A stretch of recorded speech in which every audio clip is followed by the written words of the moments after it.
pessoal, tudo bom? Aqui é mais um podcast de Inclusão Essa Questão. Eu sou Fernanda, muito obrigado pela sua audiência, obrigado por estar com a gente. Já peço para você dar aquele like no canal, se inscrever, para a gente impulsionar cada vez mais esse podcast, levando inclusão cada vez mais para as pessoas. Porque aqui você encontra inclusão na prática. E hoje a gente tem um convidado hiper especial, que a gente vai falar de um assunto muito importante. Mas antes, de qualquer forma, eu preciso agradecer aos nossos patrocinadores. A Gaddafi Empreendimentos Imobiliários tem em seu DNA a busca incessante pela qualidade e inovação. Tem em seu portfólio os condomínios Quinta do Golf e Georgina Business Park.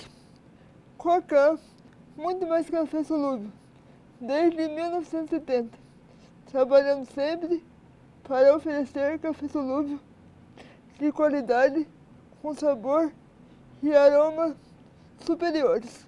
Presente em mais de 35 países. Obrigado, Cocan. Obrigado, Gaddafi.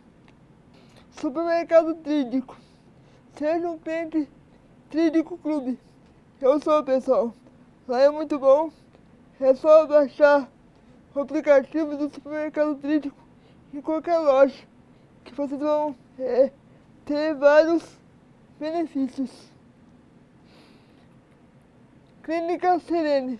Centro de Reumatologia e Neurologia, Dr. Limonte. Obrigado, Clínica Serene. Escola Grace Braga. Professor Kikuchi. Fizemos um podcast com ele, tá muito legal. Dr. Prajá. Obrigado, Dr. Prajá. Valeu pela força. Lubrificante grosso. Obrigado. Clínica Interviva. Obrigado, Marita. Ateliê do Conhecimento. Quem quiser estudar para concurso, no Ateliê do Conhecimento. Sorveteria Elite. Quer tomar um sorvete gostoso? Vai lá. Obrigado, Sorveteria Elite. Clínica Borges. Quer ficar com um sorriso bonito? Com prótese? Vai lá na Clínica Borges. Clínica Estimular. A Clínica Estimular trabalha com fonoaudiologia e com crianças com autismo. Muito obrigado pela tua parceria, Cândice. Muito obrigado. E eu, pessoal, quero oferecer e levar para vocês a minha palestra sobre inclusão. Eu sou formado em letras, pedagogia, tenho educação especial inclusiva, dou palestra, já dei palestra em vários lugares, na Unesp, no Senac, no SESI, e eu quero ensinar a você como incluir a pessoa com deficiência, seja na empresa, seja na escola, porque o deficiente tem que estar onde ele quiser. Se você entrar em contato com a gente, conversar, agendar com a gente, o telefone é 17 98111 0797. 917 98111 0797. Tem também na link da bio para você entrar em contato no Inclusão Essa Questão. Muito obrigado aos nossos patrocinadores, que sem ele esse podcast não existiria. Agora vamos conversar com o nosso amigo. Ele bombou, por isso eu trouxe ele de volta aqui, que a gente vai falar de um tema muito importante. Eu vou deixar ele falar e ele se apresentar e do que a gente vai começar a conversar. Cláudio, meu amigo, é com você. Tamo junto.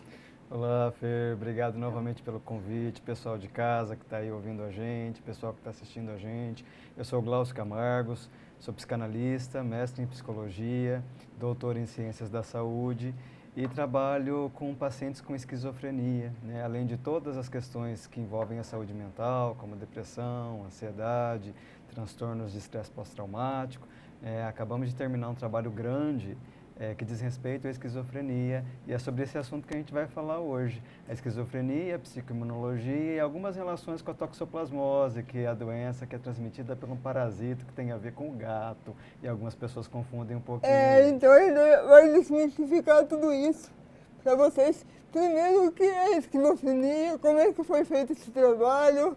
Fala um pouquinho pra gente aí, querido. Muito bom, Fer. Sua pergunta inicial já abre um boom aqui pra gente, né? Esquizofrenia é um transtorno mental grave que afeta 1% da população mundial. As principais características são alucinações, delírios, alguns sintomas a gente chama de sintomas negativos, que é a falta de contato com a realidade. Esses são os principais sintomas. Quando a gente fala do transtorno da esquizofrenia, a maior parte das pessoas tem uma visão bem preconceituosa e estigmatizada. As pessoas pensam logo na camisa de força, no paciente descabelado, né? A mídia gosta de passar isso, né? Então, esse lado negativo, esse lado mais, né, levanta a atenção das pessoas, né? Então a gente tem filmes aí, né, que fizeram muito sucesso, como Psicose, né? Uma Mente Brilhante. O Bicho de Sete Cabeças. O Bicho de Sete Cabeças. São filmes que dizem respeito à esquizofrenia, né? Mas é importante para a gente começar esse papo, Fer, dizer que a esquizofrenia não é só isso, nem principalmente isso, né? Que pessoas comuns são diagnosticadas com esquizofrenia, médicos, juízes, professores, né? Então, antigamente nós tínhamos uma ideia da esquizofrenia e a própria história da esquizofrenia está muito relacionada com a história dos manicômios, né?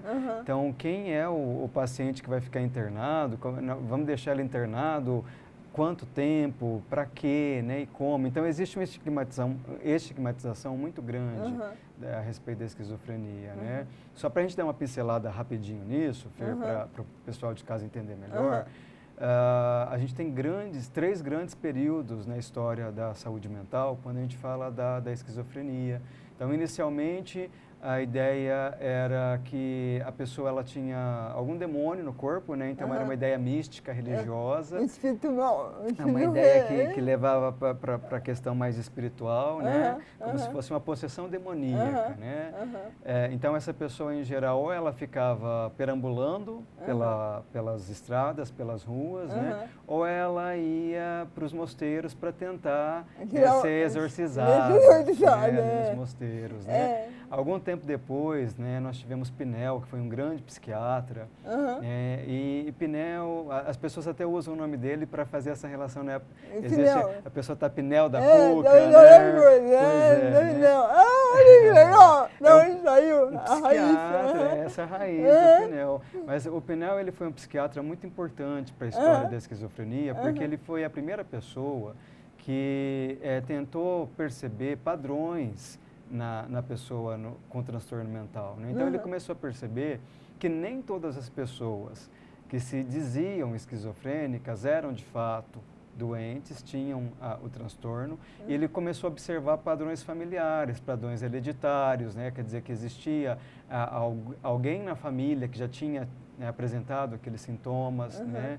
E daí para frente, a ciência da psiquiatria começou a buscar cada vez mais marcadores moleculares para a esquizofrenia, né? Questões genéticas. Então, hoje, graças a pesquisas que vêm lá desde essa época em que as pessoas eram internadas em manicômios, aí posteriormente a gente passou pelo período da desinstitucionalização, onde a gente entende que a pessoa ela deve conviver em sociedade, que a convivência vai ajudar ela a melhorar os sintomas dela. Então nós chegamos hoje, Fer, a entender que existem três causas principais, né, três causas que se complementam para chegar a esses sintomas, né, que são os sintomas da esquizofrenia. Então as causas são parte genética, parte psicológicas e parte ambientais. As pessoas perguntam muito assim para mim, né? Glaucio, né, meu filho tem uma questão genética, ele vai ter esquizofrenia? E eu digo, só um desses fatores... tem que ser um conjunto, né? Então é importante deixar claro, Fer, porque só o fato da pessoa ter um gene né, relativo à esquizofrenia ou ter tido alguém na família, não significa que ela vai desenvolver o transtorno. Né?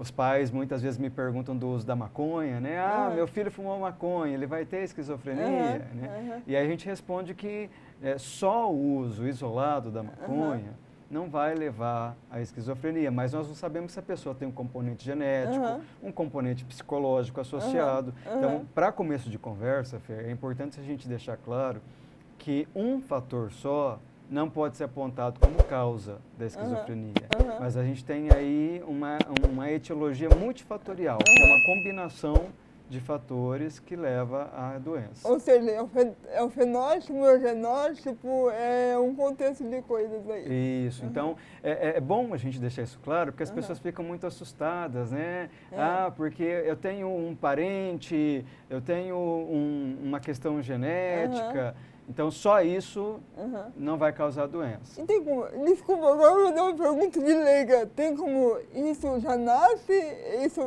desculpa, eu vou dar uma pergunta idiota, mas eu acho imagina. que as perguntas idiotas têm que ser feitas também. Isso pega, isso, né, como é que é esse negócio? Muito bom, olha, Fer, não é o transtorno, não é contagioso, né, quer dizer, a gente pode abraçar pessoas com esquizofrenia, pode almoçar com elas, pode aprender muito com elas. Principalmente, né? Muito com elas, né? Então, na verdade, Fer, existe um componente hereditário importante, né? Desde esse médico que eu comentei aí com você, até hoje a gente vê que questões hereditárias estão muito presentes, né? Então, se eu tive um avô, um tio, né? Um pai, uma mãe que tiveram o transtorno, isso aumenta a minha propensão, não significa que eu vou ter, mas aumenta as chances né, de eu desenvolver o transtorno.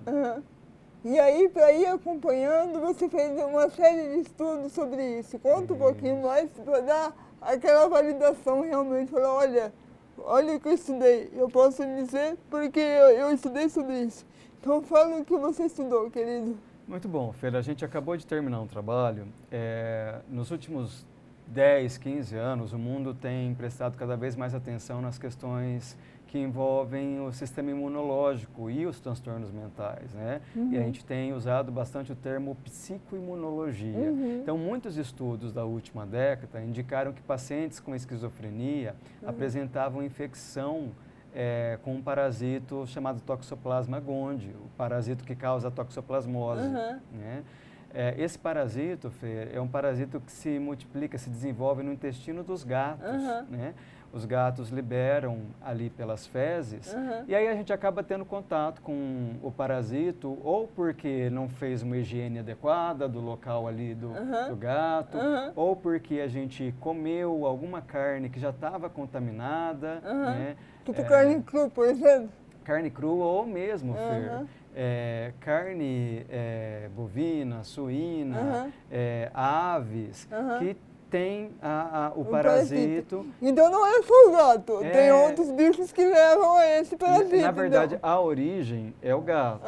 Os outros bichos acabam ficando também infectados, porque o toxoplasma, esse parasito, ele se insere, ele vai, mas ele sai ali do intestino do gato e passa para os outros animais, ou para verdura mal lavada, ou na terra, aí a gente acaba tendo esse contato. Então é importante, pessoal, não tem nada a ver com o teu gatinho, não extermina nenhum gado. Muito importante, né? falar isso, porque as pessoas imaginam, até muitas pessoas leigas, né, que não conhecem o assunto, falam, então quer dizer que a culpa é do gato, eu vou matar o gato. Não, não é isso. Né? Atirei no gato. O gato não é culpa. Né? Atirei pau no gato. Não né? vamos cantar o atirei pau no gato aqui, né? Não, eu atirei pau no gato, de jeito nenhum. E olha só, Fer, na verdade é uma questão sanitária mesmo, né? Porque de higiene, de limpeza da coisa. No Brasil, Fer, 80% da população está infectada com o toxoplasma. Nossa, é um número alto. É um número muito grande.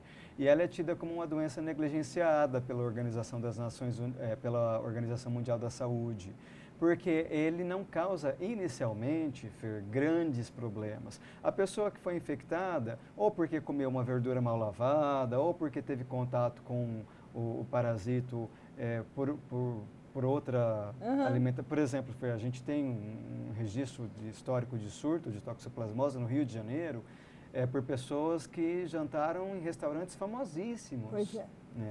Então, isso não tem a ver necessariamente com pobreza, riqueza, né? Não, mas é lugar limpo. É isso, a gente pode ter esse contato sem nem sonhar que está tendo esse contato. Né? Então, aqui no Brasil, 80% das pessoas, da população, tem o parasito, mas ele inicialmente ele não apresenta grandes problemas. A pessoa pode ter uma febre, uma dor de cabeça, e ali ele procura um tecido do nosso corpo e ele se instala e fica na sua forma incubada. Então, a gente diz que ele é um parasito oportunista, Fer, porque olha como ele é inteligente. Ele se insere no nosso corpo, fica incubadinho lá dentro, esperando um momento que nosso sistema imunológico caia para ele se transformar na fase aguda da doença, que a gente chama de taquizoíto, que é quando ele sai da forma dormente incubada e passa para a forma ativa. E aí, nessa situação, Fer, ele pode se instalar em várias partes do corpo, mas as principais envolvem o aparelho digestivo, o intestino ou o olho, né? E aí a pessoa pode gradativamente perdendo a visão ou, em muitos casos, se instalar em partes do cérebro. E aí, nessa situação, muitas pessoas acabam desenvolvendo sintomas muito parecidos com sintomas da esquizofrenia. E aí a gente fez aqui uma busca nisso, Fer. A gente foi comparar, né, vários países do mundo estão fazendo essas comparações, e aqui na nossa região, aqui no Noroeste Paulista, nós tentamos fazer uma comparação verificando sintomas de pacientes que já estão diagnosticados com esquizofrenia cronicamente e fazendo uma comparação dos sintomas psíquicos com a sorologia. Então, nós coletamos sangue desses pacientes, né, e comparamos, né, o nível da esquizofrenia, se a esquizofrenia estava em remissão, se a esquizofrenia estava aguda, se os sintomas estavam muito fortes, estavam fracos, e comparamos com a concentração do toxoplasma no sangue dos anticorpos, na verdade, do toxoplasma. Então, vamos deixar bem claro, para ter esquizofrenia, pessoal, não é só esse fator de ter toxoplasmose, mas sim de forma genética, é isso, né? É isso mesmo, Fer. É uma coisa que a gente precisa deixar bem claro, bem né? claro, porque senão, olha o barulho. Nós não estamos aqui, Fer, dizendo que a pessoa que tem toxoplasmose vai ter esquizofrenia. Isso, obrigado. Né? Não é isso que nós estamos dizendo, né? Olha o que nós encontramos no nosso estudo, Fer. Então, nós fizemos um número grande de pacientes, né? 132 pacientes com tudo aqui do Noroeste Paulista. Tudo do Noroeste Paulista, né? Dos 102 municípios aqui do Noroeste. Ai, que legal, nossa, viu como nós fazemos uma triagem grande. E nós ficamos acompanhando, Fer, durante 4 anos, os sintomas desses pacientes, né? Então, se esses pacientes estavam alucinando, está alucinando muito ou pouco, né? Tem sintoma negativo? Muito ou pouco. Tem sintoma positivo? Muito ou pouco, né? Qual que é a medicação que esses pacientes estão tomando, né, para os sintomas dele? E nós também fizemos o exame para saber se eles tinham o parasito, o toxoplasma, né? Então, de 132, Fer, 85 estavam infectados. Quer dizer, a maior parte, mais de 60%. Porque 132 está com 81, nossa. Mais de 60%. Nossa. Né?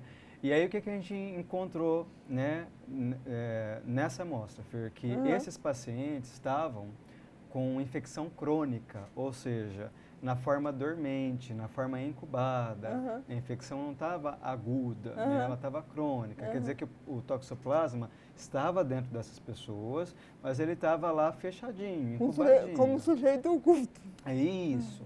E aí, Fer, olha só que legal. A grande questão nesse contexto é a ideia de que a briga entre os acontecimentos de vida estão interagindo com a infecção. Então, por exemplo, pessoas que estão lá com uma infecção por toxoplasma e o sistema imunológico delas está forte, está fortalecido, então ele vai ficar lá quietinho, dormindo. Mas se por um acaso essas pessoas passarem por algum alguma situação de vida, como perda do emprego, Alguma luto. coisa de estresse muito forte. É isso, a gente chama isso de alostase psíquica, né, que é uma condição estressante que né, pode levar a um trauma psicológico. Né? Então, isso faz com que o nosso sistema imunológico caia. Todo mundo, Fer, eu, você, né? A gripe vem só quando a gente permite que a gente está muito estressado, aí a gripe vem, né? Vamos dar uma coisa muito simples aqui, né? Não é, Fer? Então, sei lá, eu tô com um problema que está me desequilibrando de uma maneira muito grave, meu sistema imunológico vai responder a isso. Né? A gente chama isso de alostase psíquica. E aí cai o sistema imunológico. Aí essa é o ambiente perfeito para que o parasito abra, né, e vá para a forma ativa dele. Sim. E aí a gente pode ter mais sintomas da esquizofrenia. Né? O que a gente foi observar, então, nesses pacientes, além dessas questões, Fer? A gente viu que a maior parte deles estava, né, com a infecção crônica. Sim. E eles também estavam com sintomas graves para a esquizofrenia. Só que o contrário também a gente encontrou. Pacientes que estavam com a forma grave, muito mais anticorpos para o parasito, estavam mais calmos. Isso me intrigou, né? Essa foi uma das coisas que me intrigou. E eu fui tentar entender por que esses pacientes estavam, né, com um excesso de anticorpos, quer dizer, eles tinham, né, muitos anticorpos contra o toxoplasma, né? Mas eles estavam com sintomas de esquizofrenia mais equilibrados. Aí a gente foi tentar entender. E aí eu fui ver qual que era a medicação, né, que essas pessoas estavam tomando. Essas pessoas estavam tomando a medicação clássica, né, para acalmar alguns sintomas da esquizofrenia, que é com base no ácido valproico, né, que é um medicamento que é usado bastante para esse tipo de paciente. E aí, tentando entender isso, Fer, a gente, estudando o assunto, a gente vê que o ácido valproico, ele aumenta a quantidade de GABA no nosso cérebro, no nosso sistema nervoso. GABA é um neurotransmissor responsável por acalmar a gente. Né? Então, quando a pessoa está tendo um surto muito grande, se aumenta a quantidade de GABA, essa pessoa fica mais calma. Mas, olha só que interessante, Fer. O parasito também utiliza GABA para sua alimentação, para sua multiplicação. Olha! Né? Então, a gente tinha ali uma grande quantidade de anticorpos, antitoxoplasma, e esses pacientes estavam calmos. Aí a pergunta que a gente faz é a seguinte: o que a gente faz com esse paciente? Né? Tira a medicação, coloca a medicação, o que a gente faz? E essa, Fer, são respostas que a pesquisa ainda tem que responder. E, só para deixar claro também, Fer, tudo isso, na verdade, faz parte de uma coisa muito maior, que está sendo comparado em várias regiões do mundo, não só aqui no Brasil, que é a questão da psicoimunologia.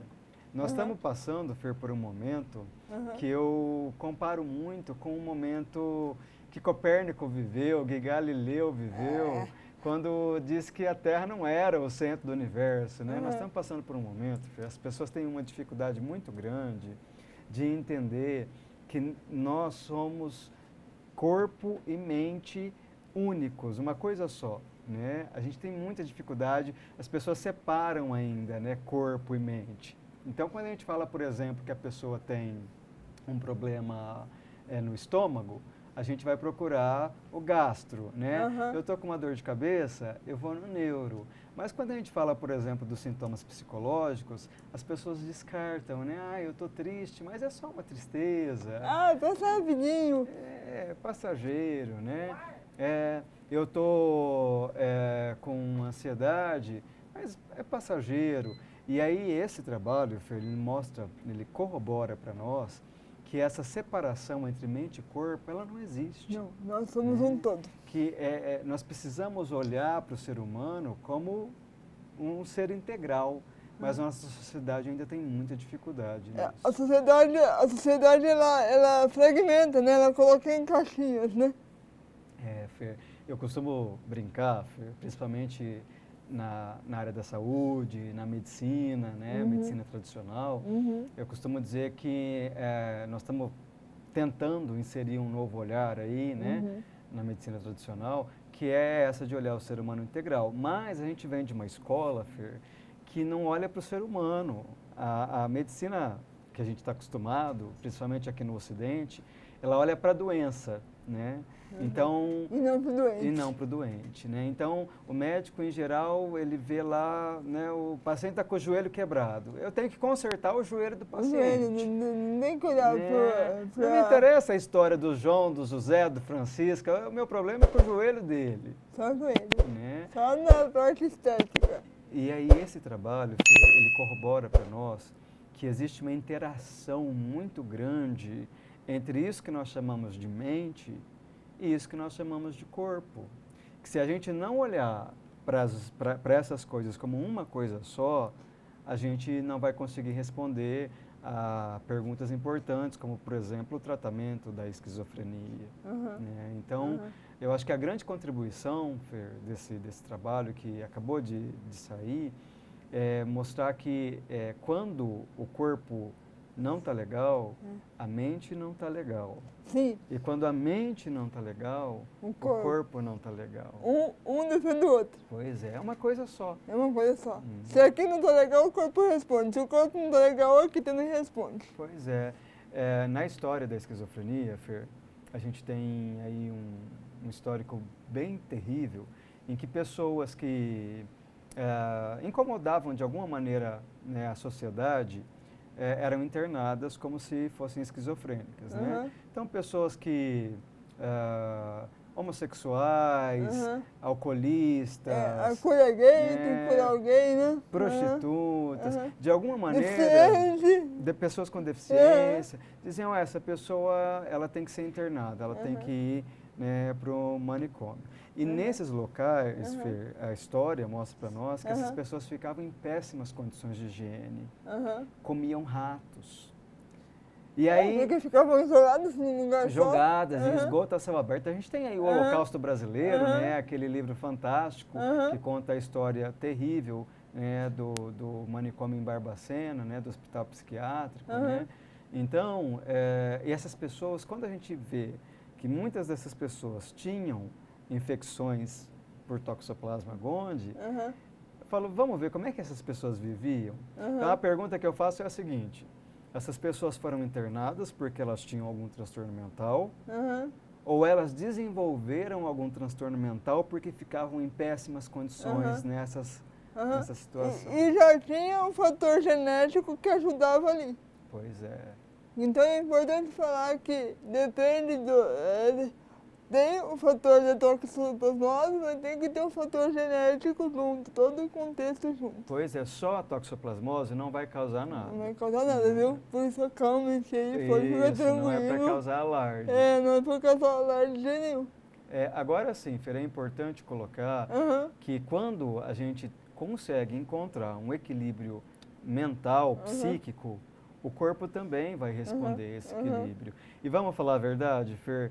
No mundo, principalmente aqui do nosso lado do mundo, no mundo ocidental, em que a gente está muito preocupado com as questões materiais, a pobreza, as situações que a gente tem aqui no Ocidente, né, elas colaboram muito, Fer, para que a gente tenha muitas dificuldades psicológicas, vulnerabilidade social, com certeza.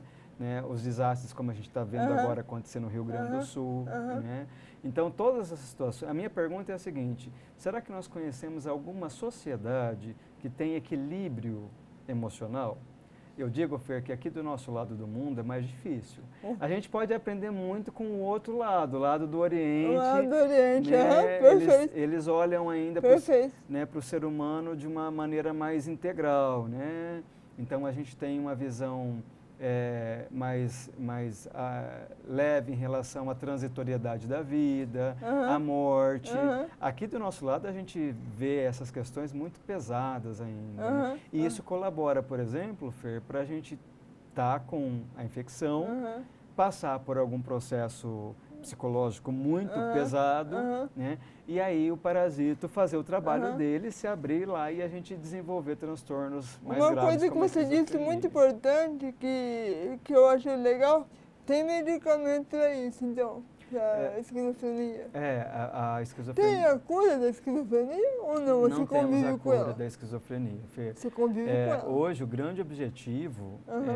é fazer com que a pessoa consiga ter reabilitação social. Aham. Então, como eu disse lá no começo, médicos, professores, advogados, pessoas comuns, Aham. né, que têm esquizofrenia, que vão trabalhar, que vão ter uma vida social, vão namorar, vão casar, vão Aham. passear e que podem viver, né? Então, a gente sai daquela ideia que o paciente esquizofrênico não pode ter vida social. Não tem vida social e tem que ficar isolado porque ele é perigoso. Então, essa ideia ela tem que acabar. Pelo amor de Deus. Hoje a gente fala da Isso é estabilização da esquizofrenia. Aham. Dá pra conviver e dá pra ter um convívio social tranquilamente. Sim, de maneiras que, né, socialmente, só talvez o médico e a família da pessoa vão saber Sério? que ela tem algum Ué, tipo cara, de transtorno. eu vou dar um testemunho aqui no podcast, vários lugares que eu vou, pessoal, que eu nem sabia, mas as pessoas falam, eu tenho autismo e tá trabalhando, eu tenho autismo e tá na academia,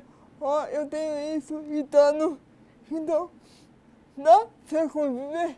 Lógico, eu tô com 40 anos e tenho uma deficiência e dá pra conviver tranquilamente. A gente tem que desmistificar que as coisas são bichos de sete cabeças, porque não são.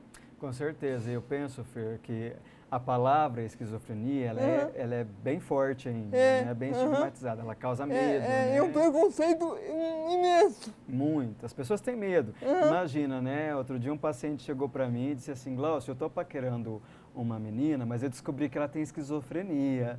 Né? E aí, será que eu devo continuar? Será que eu não devo continuar?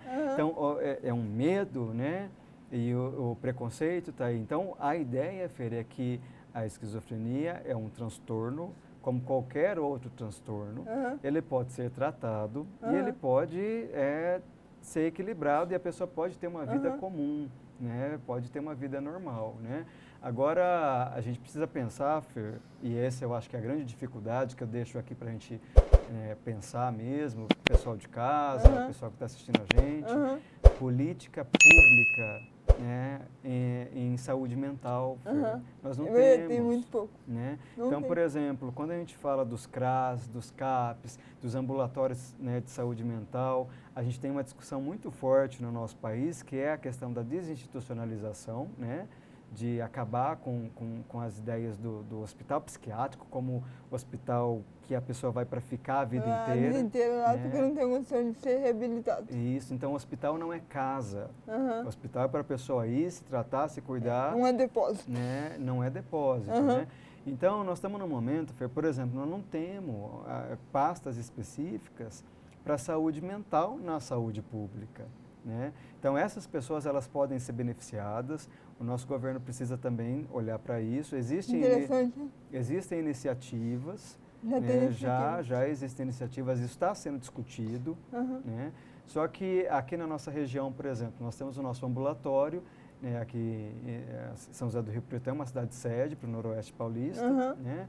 Mas o próximo ambulatório é referência, Fer, só em São Paulo. Né? Que é muito longe. Vila Madalena, né? Vila Maria, né? Em São Paulo.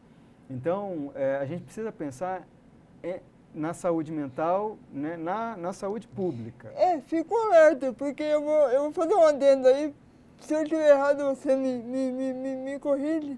Mas hoje,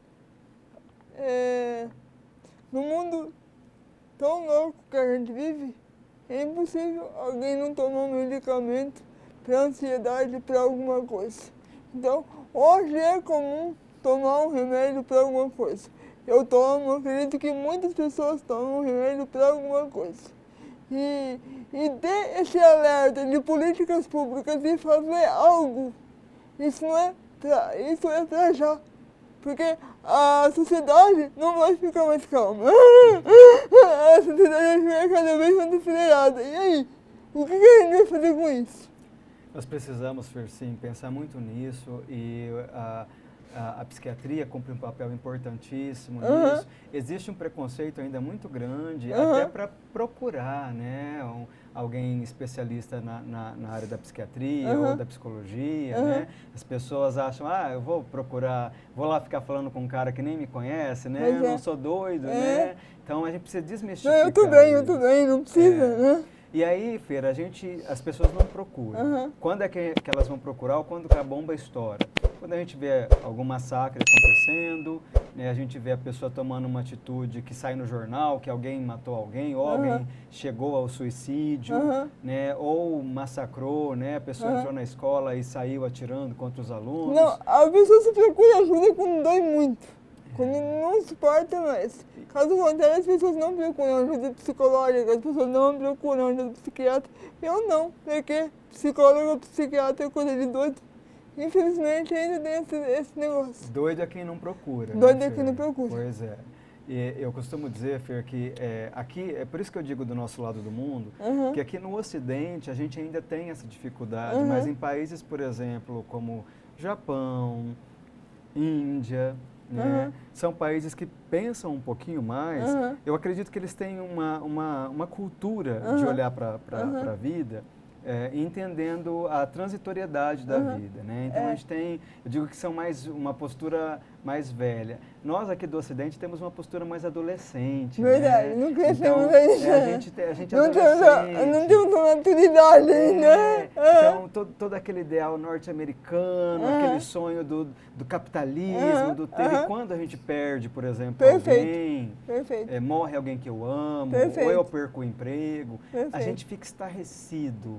Né? Então a gente acabou o casamento, mas como assim acabou o casamento? Eu não sei. E aí a pessoa vai lá e já se predispõe ao suicídio. Aí acabou a vida. E aí a gente ainda tem muita dificuldade. Os homens têm muita dificuldade, as mulheres procuram mais os serviços de saúde mental, né? As mulheres se cuidam mais, né?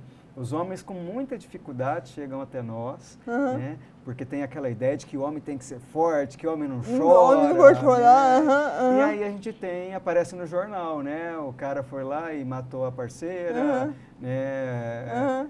Feminicídio. Feminicídios, índices de violência contra a mulher são imensos. E aí começa-se uma discussão sobre saúde mental, transtornos mentais, esquizofrenia e áreas afins. Então a gente precisa melhorar muito a nossa cultura e políticas públicas voltadas para a saúde mental. Pô, cara, adorei. Adorei. Muito bom. Tem mais alguma coisa que você queira falar? Eu gostaria, Fer, de deixar um recadinho, né, para a gente pensar sobre isso. É que quando a gente fala de saúde mental, nós precisamos lembrar que saúde mental não é só na cabeça, né? Que a mente não fica só na cabeça. Né? A gente relaciona a mente com a cabeça, mas a gente está no corpo todo. Então, muitas vezes, alguns transtornos aparecem disfarçados em outros sintomas. Né? A bulimia, a anorexia. Sintomas físicos. Então, meu recado é assim, né?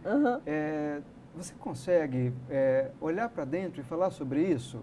Então, é um exercício. As pessoas que chegam até mim dizem que têm muita dificuldade de silenciar a mente, né?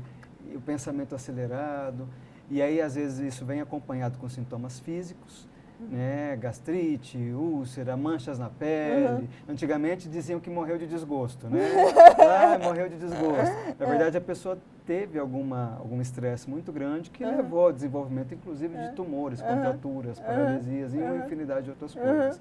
E a gente tem essa palavrinha que vai ser bastante falada daqui para frente, que é a psicoimunologia, essa relação entre o sistema imunológico, a mente e as questões físicas mesmo. Então, meu recado, vamos olhar para o ser humano de uma maneira integral. Tudo. Cuidar da cabeça, do corpo, lembrar alma. Que é tudo uma coisa só.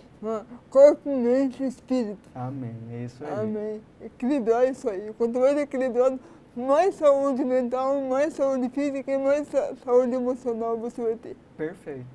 Né? Muito bom. Obrigado, meu amor. Eu que agradeço pelo convite. Muito obrigado. Uma delícia estar aqui com você. Quando você quiser, As portas estão abertas. Adorei. Segunda vez que eu estou aqui, eu quero só dizer como eu tenho admiração pelo canal, pelo trabalho. O nosso primeiro papo rendeu o que falar. Rendeu. E agora eu tive o privilégio de voltar para falar sobre essa questão da esquizofrenia. E pessoa com deficiência faz podcast sim, tá?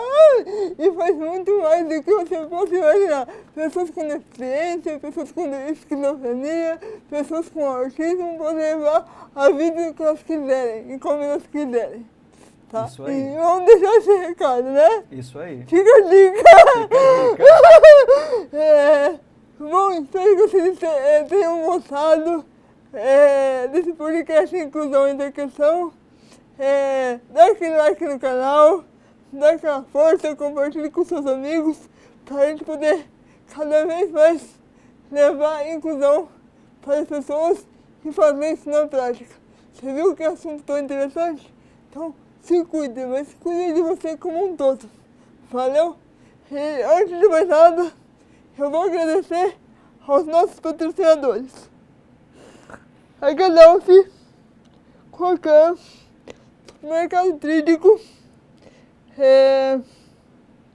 Clínica Serene, obrigado Dr. Limonte, Escola Grace Barra, obrigado Kikuchi, Dr. Prajá, obrigado Gustavo, Lubrificantes Gross, obrigado Clássica, Clínica Interviva, obrigado Marita, Igor Exato, Assessoria Esportiva, obrigado Igor, Clínica Borges, obrigado Eni, e Clínica Estimular, obrigado Marita, obrigado Candice, por estar com a gente também, que sem vocês a gente não ia levar o podcast pra frente e eu não estaria trabalhando. Pessoal, muito obrigado e até o próximo episódio, porque a inclusão é a questão. Valeu, beijão!